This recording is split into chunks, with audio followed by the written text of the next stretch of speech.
Regarde, la Bible s'ouvre avec Dieu. Au commencement, Dieu créa les cieux et la terre. Après, Dieu crée la terre pendant 7 jours. Le 6e jour, il crée l'homme. Et après, il se repose, etc. Hein? Mais tu vas te rendre compte que, alors que l'homme et la femme ont été créés ensemble en Genèse 1, 26, la marche de l'homme sur terre, il commence seul. Hein? Il commence seul. Alors, entre le moment où Dieu a pris l'homme et l'a déposé dans le jardin et le moment où la femme entre dans le film, est-ce que la Bible te révèle ce que la femme faisait? Non. On voit un homme en action, seul. Mais on ne te dit pas où est la femme. Ok? Elle est en mode pause. Elle est en mode pause. Ainsi, dans les saisons du mariage, le mariage commence avec l'homme. Le mariage commence avec la marche de l'homme. La femme est en mode pause. Et pendant ce temps, qu'est-ce qu'elle fait? Elle se prépare. Elle se prépare à quoi?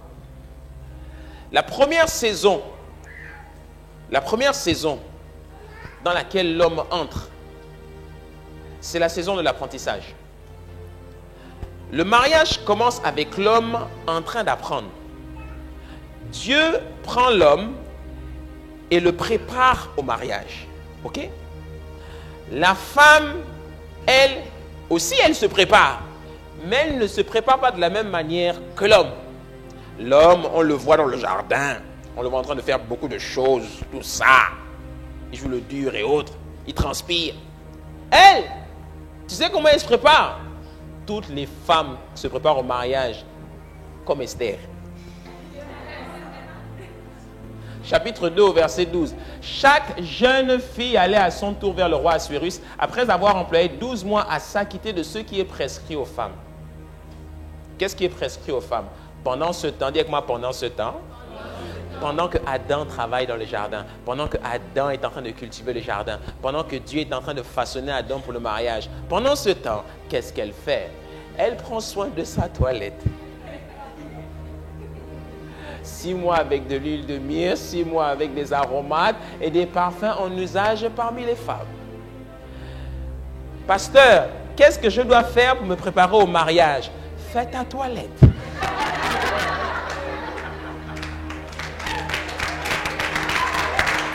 Rien d'autre. Regarde. L'histoire d'être prêt pour le mariage, là, ce n'est pas le problème de la femme. La femme n'a pas à se préparer pour le mariage. La femme doit faire sa toilette et être très belle, c'est tout. L'homme doit entrer dans le mariage en ayant été travaillé par Dieu au plus profond de son être. La femme, quand elle rentre dans le mariage, c'est là que le travail commence. Ce n'est pas à Dieu de travailler la femme. C'est à l'homme de la travailler.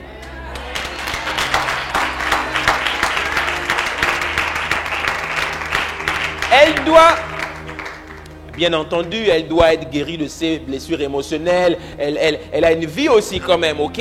Elle doit s'apprêter pour son mariage, elle doit connaître la parole de Dieu, la présence de Dieu, tout ce que tu veux. Ça, c'est nous qui avons inventé ces histoires. Parce que Dieu ne nous révèle pas ce que la femme faisait pour se préparer au mariage. Il ne nous dit rien. C'est comme si ce n'est pas le problème du Saint-Esprit, ce que la femme faisait avant le mariage. Ce n'est pas son problème. Regarde, elle était tellement à l'aise que même au moment de la chute, Satan la trouve en train de faire quoi? Le shopping. L'histoire du mariage là, c'est l'histoire de l'homme. Elle doit faire sa toilette. Beaucoup de femmes dans l'église, vous n'arrivez pas à trouver un homme parce que vous ne savez pas faire la toilette. Vous n'êtes pas maquillé, les cheveux sont comme ça, les poils sont longs comme ça. Faites-vous belle, dis-moi, faites-vous belle. Faites-vous belle. Soyez claquante, soyez pimpante, soyez séduisante, soyez belle, soyez magnifique. Il faut que les hommes, quand ils vous voient, ils soient là en train de dire, alors, je vais faire quel choix là? Tellement elles sont belles. Une femme a été créée pour être belle. Une femme a été créée pour être belle. C'est une berline, c'est une beauté. Elle est belle. Les femmes doivent être magnifiques. La femme a été créée pour être magnifique. Parce qu'elle se prépare pour quelqu'un. Elle ne se prépare pas pour tous les hommes, bien entendu. Elle se prépare pour un homme que Dieu lui a destiné. Oui. C'est pour cela que les femmes doivent être expertes dans l'art du toilettage. Elle doit être experte là-dedans. Alléluia. Dis-moi que les femmes soient belles. Oui, soyez belles. Sinon, vous aurez du mal à vous faire reconnaître par votre homme.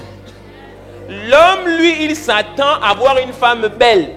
Et tu ne te fais pas belle. Le jour où Dieu t'amène vers lui, il risque de dire que ce n'est pas celle qui est faite pour moi. Parce que moi, j'attends une femme qui est belle.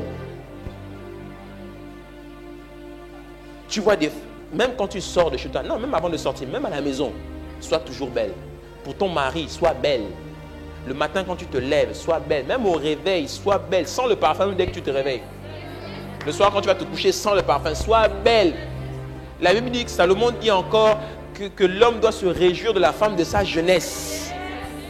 De sorte que même quand vous aurez 55 ans, il te voit toujours comme quand vous aviez 20 ans. Il doit toujours être épris de toi. C'est important.